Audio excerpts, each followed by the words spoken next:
हर शहर की ना कुछ अपनी अनसुनी कहानियां होती हैं। ऐसी कहानियां जो अक्सर अंधेरे में जन्म लेती हैं। आज हम एक ऐसी ही दास्तान पर नजर डालेंगे। ये कहानी है गरीबी की, लालच की और उन अनदेखी ताकतों की जो शायद हमारी ही दुनिया के साथ साथ चलती हैं। ये कहानी है शकील नाम के एक टांगे वाले की, जिसकी एक रात की सवारी उसे एक ऐसे रास्ते पर ले गई जहां से वापसी शायद मुमकिन ही नहीं थी। तो चलिए इस रहस्य को परत दर परत खोलते हैं।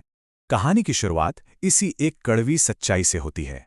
ये सिर्फ एक कहावत नहीं है, बल्कि शकील की पूरी कहानी का सार है। ये एक सवाल खड़ा करती है कि क्या मजबूरी इंसान को इतना अंधा कर सकती है कि वो सही और गलत का फर्क ही भूल जाए और एक खतरनाक रास्ते पर चल पड़े। तो चलिए मिलते हैं हमारी कहानी के मुख्य किरदार शकील से।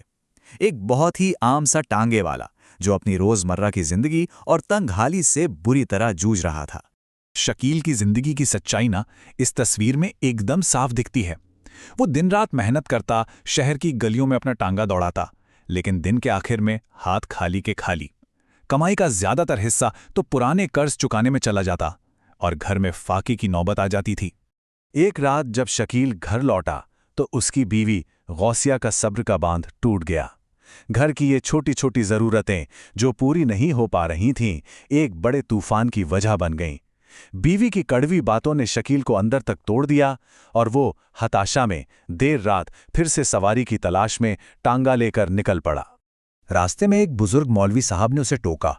उन्होंने उसे बांध वाले उस बदनाम बरगद के पेड़ के पास जाने से मना किया, उस जगह से जुड़ी अफवाहों का वास्ता दिया। लेकिन शकील, उसने इन बातों को वहम कहकर उड़ा दिया। उसे क्या पता था कि ये उसकी जिंदगी की आखिरी चेतावनी साबित होने वाली थी। और यहीं से कहानी एक बेहद रहस्यमयी मोड़ लेती है। शकील की साधारण सी दुनिया में कुछ बहुत ही असाधारण होने वाला था।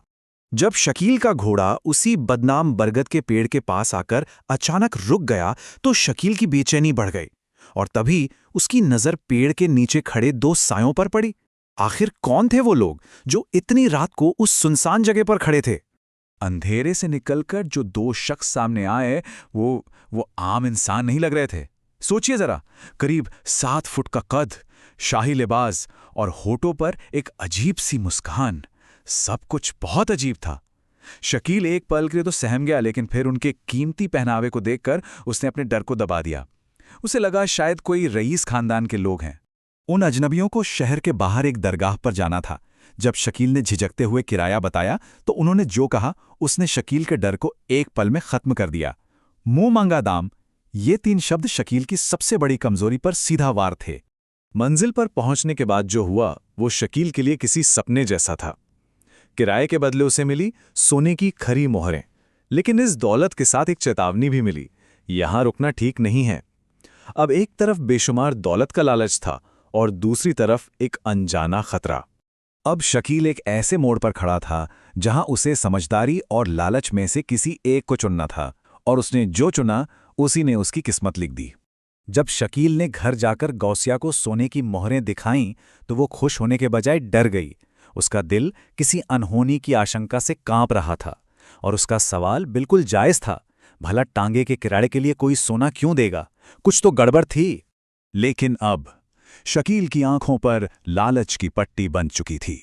उसने अपनी बीवी की चिंता को बेवकूफ़ी कहकर टाल दिया। अब उसका इरादा पक्का था। वो अगली रात फिर उसी जगह जाएगा और दौलत कमाने का ये मौका हाथ से जाने नहीं देगा। और यहीं से कहानी अपने सबसे खौफनाक मोड़ पर पहुंचती है, जब शकील का लालच उसे हकीकत के उस चेहरे से रूबरू करवाता है जिसकी उसने कभी कल्पना भी नहीं की थी।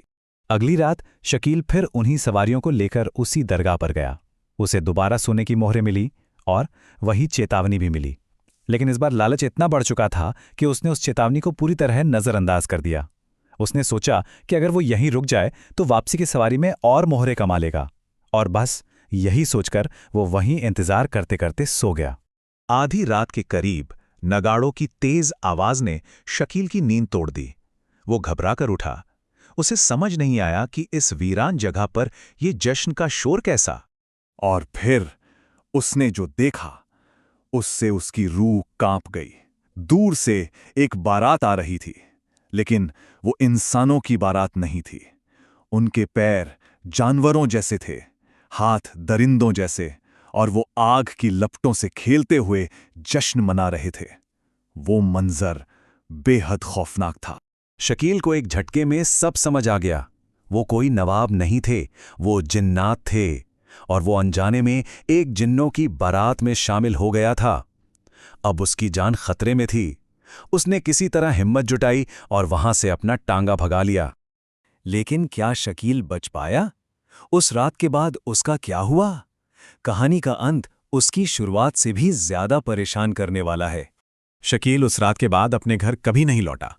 वो कहाँ गया, उसके साथ क्या हुआ, ये आज तक एक राज है। उसने अपने लालच की कीमत अपनी जान देकर चुकाई और अपनी बीवी और बेटी को हमेशा के लिए पीछे छोड़ गया। इस घटना को कई साल बीत गए, लेकिन शकील की कहानी एक किंवदंती बन गई। लोग कहते हैं कि आज भी रात के वक्त उस बरगद के पेड़ के पास एक खाली टांगा खड़ा दिखाई देता है, जैसे किसी सवारी का इंतजार कर रहा हो, और कभी-कभी उस पर एक लंबा साया भी बैठा नजर आता है। तो आखिर शकील की ये दास्तान हमें क्या बताती है?